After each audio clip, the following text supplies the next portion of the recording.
អ្នកទាំងអស់គ្នាតាមពិតថ្ងៃនេះគម្រោងពិតប្រាកដនោះគឺចេញទៅក្រៅដើម្បីថត So the race to catch the sunset didn't work out. Oh no. It was raining way too hard, so we're just gonna go around in the city instead and show you around town hall area. At least I get ដូចខ្ញុំនិយាយចឹងគម្រោងដំបូងគឺថារកតែមើលថ្ងៃលិចនៅលើ Observatory Hill នៅ Sydney ហ្នឹងប៉ុន្តែចៃដន្យអីមេឃវាចាប់ផ្ដើមភ្លៀងមកចង់បាក់ធ្នប់មកតែឥឡូវរៀងផឹមវិញអីអញ្ចឹងក៏យើងកែប្រែគម្រោងទៅតាមនឹងវិញទៅ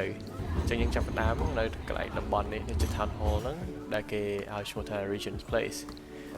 ក្នុងផ្សារហ្នឹងវាច្រើនដូចហាងជប៉ុនម្ហូបជប៉ុនលក់អីវ៉ាន់ជប៉ុនអញ្ចឹងIt's the infamous KFC.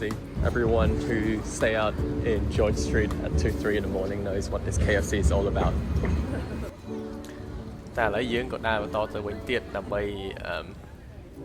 explore ទីក្រុងព្រោះអីអត់មានអីធ្វើទៀតទេយើងកម្រមានតែប៉ុណ្្នឹងតាមពិត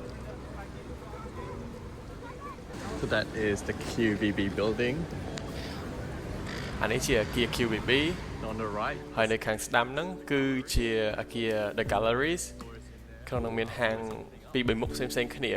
ហើយឥឡូវយើងកំពុងឃើញគេបើកហាងថ្មីមួយទៀតឈ្មោះ Alo ឥឡូវនេះពីមុនដូរហាងចង់5-6មុខផ្សេងគ្នាហើយ So there's Alo in there បើមកពីកន្លែងជួលហាងហ្នឹងវាថ្លៃអញ្ចឹងតើ business ហ្នឹងវាទប់អត់រួចមានតែដូរថ្មីឥឡូវយើងដើរចូលក្នុងអគារ QVB ហ្នឹងហើយព្រោះនៅខាងក្រៅវាមេឃភ្លៀងខ្លាំងយើងអាចធ្វើអីទៀតបានយើងមានតែដើរមើលក្នុងផ្សារហ្នឹងទៅ Longchamp here I still remember the day I was in Longchamp Singapore and I was looked down up and down should we test it here Have you ever been upstairs of QVB I think most people haven'tមុនហ្នឹងខ្ញុំនិយាយថាLongchamp ហ្នឹងអាកាសអីLongchamp នៅសិង្ហបុរីហ្នឹងគេមើលលើមើលក្រោមឬឯងនឹងចូលមកសុំអញ្ចឹងចូលតែម្ដងលែងចង់ចូលទៅបណ្ដោយ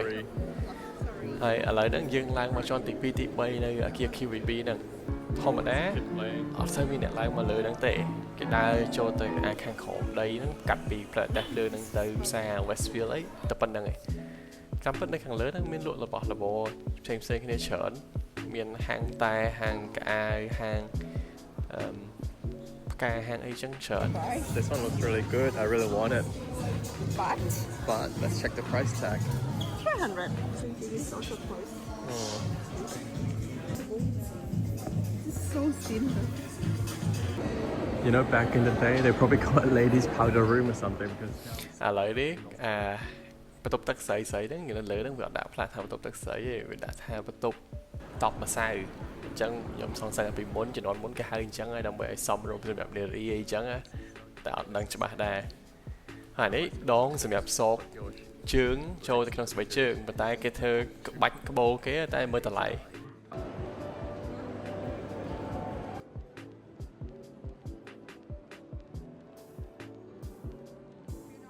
អានេះហូប Queen Victoria ហ្នឹងអាការគេឲ្យដូចខ្មែរអញ្ចឹងគ្រឿងអេសារយៈយុះហ្នឹងណាដំបូងបំផុតហើយចឹងហើយគេផេនហូបនឹងថតទុកទៅ Look at this Dr. Seuss នេះនៅក្នុងផ្សារជាន់លើគេបំផុតហើយគេនេះសង់យូរហើយតាមពិតសង់ដឹងតាំងពីឆ្នាំណាអត់បានឆែកមើលប៉ុន្តែគេនឹងយូរជាងគេជាងឯងនេះហាងលក់របៀបថយកូនក្មេងប៉ុន្តែគេមានសម្បូរបែបមនុស្សចាស់ភាគច្រើនក៏ចូលទៅដែរខ្ញុំក៏ចូលហៅមើលថយផ្សេងឥឡូវនេះយើងដើរទៅហាងក្រោយគេបំផុតដែលខ្ញុំមានកម្រោងហៅទៅហ្នឹងឈ្មោះ Milligram ហាងហ្នឹងលក់របៀបឧបករណ៍សម្រាប់ stationery ដូចសភៅប៊ិចអីចឹងជាដើមវាមានច្រើនមានសម្បូរបែបរបស់ជប៉ុនរបស់អាល្លឺម៉ង់ឥឡូវតាំងពីចាប់ដើមដូរការងារថ្មីហ្នឹងមកចាប់ដើមទៅសេប៊ិចសភៅច្រើនជាងមុនអត់ដូចពីមុនហើយចឹងគាត់ថាហៅមកទិញប៊ិចថ្មីតែអត់បានទិញទេគាត់អាចចូលមើលព្រោះអីប៊ិចមួយ60រៀលវាគួរសមដែរ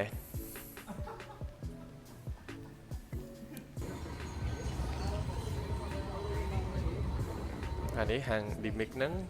ហាងលក់សភៅធំជាងគេមួយហ្នឹងនៅអូស្ត្រាលីអានេះសភៅ Odyssey កាលខ្ញុំរៀនទី11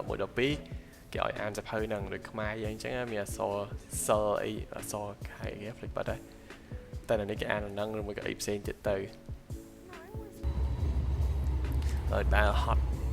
ងាយរៀងតិចក៏ចាប់ដើមថាអូខេតោះទៅរកអីញ៉ាំវិញ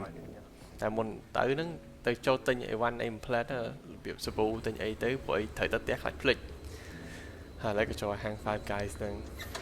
ហើយនៅខ្មែរស្តៀងមានដូចមានហាងមួយស្តៀងហ្នឹងភ្លេចឈ្មោះបាត់ហើយតែ burger នេះឆ្ងាញ់របស់គេហើយអា chip គេហ្នឹងក៏ឆ្ងាញ់ដែរ From rated #1 burger for lunch in New York City.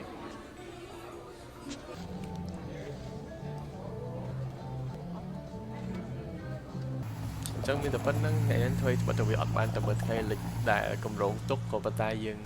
មានអីយើងប្រើហ្នឹងមានអីយើងធ្វើតាមហ្នឹងទៅសប្បាយម្យ៉ាង